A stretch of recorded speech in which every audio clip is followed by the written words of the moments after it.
Bamako, le 3 mai, quand la rue parle.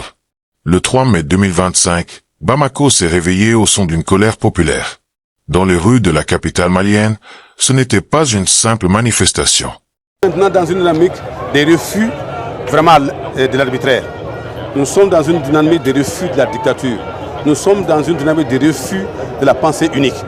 Nous allons continuer à nous exprimer librement et à amener les Maliens à comprendre ce qui se passe pour que le Mali ne tombe pas plus bas que ça. C'était un cri, un appel.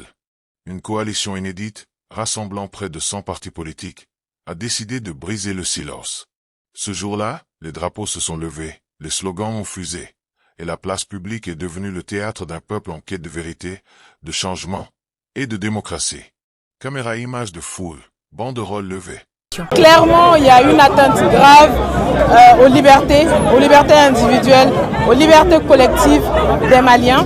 Et je trouve ça dommage, d'autant plus qu'on arrive jusqu'à instrumentaliser les populations les unes contre les autres, à instrumentaliser les forces de l'ordre.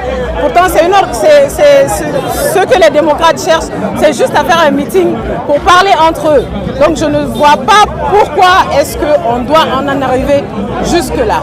Chant, dans une atmosphère à la fois tendue et déterminée, hommes, femmes, jeunes, militants de tous bords se sont réunis. Leur message était clair, le Mali traverse une période critique et le peuple refuse d'être simple spectateur. La coalition dénonce. Flèche droite noire, une transition politique qui s'éternise. Flèche droite noire, des libertés de plus en plus restreintes. Flèche droite noire, une économie étouffée, pendant que le quotidien devient plus dur pour des millions de Maliens. Micro, voix grave et posée. Je crois que c'est fait sciemment. Je crois que vaille que vaille, nous sommes là pour les partis. Nous ne sommes pas là pour les partis politiques. Nous sommes là pour défendre la démocratie. Nous sommes là pour défendre la Constitution et nous les défendrons. Même au prix de notre sang, nous les défendrons. Mais ce rassemblement, ce n'était pas seulement un acte de protestation. C'était aussi un symbole d'unité. Sans parti. Une seule voix. Un événement rare, presque historique, dans un pays où les divisions politiques sont souvent profondes.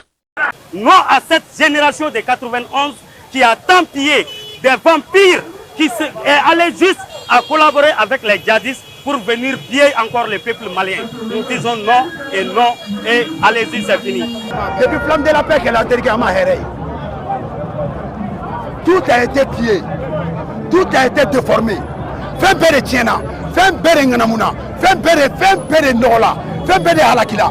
N'i tɛ parti politique mɔgɔ ye bi, walima n'i tɛ parti politique dɔ den ye bi, walima n'i tɛ politicien dɔ den ye bi, i da tɛ don jamana ko kuma na. Colombe, pourtant, cette manifestation s'est déroulée dans le calme. Pas de heurts majeurs, pas de débordement. Juste des citoyens qui ont marché pour faire entendre ce que beaucoup ressentent en silence. Microphone dans les discours, un mot revient sans cesse, espoir. L'espoir que le Mali puisse retrouver un cap clair. L'espoir d'élections transparentes. L'espoir d'un retour à l'ordre constitutionnel. Et surtout, l'espoir que la voix du peuple ne soit plus ignorée. Micro, conclusion inspirante. Ce 3 mai, Bamako n'a pas seulement été le théâtre d'une manifestation. Elle a été le cœur battant d'un peuple qui refuse la résignation.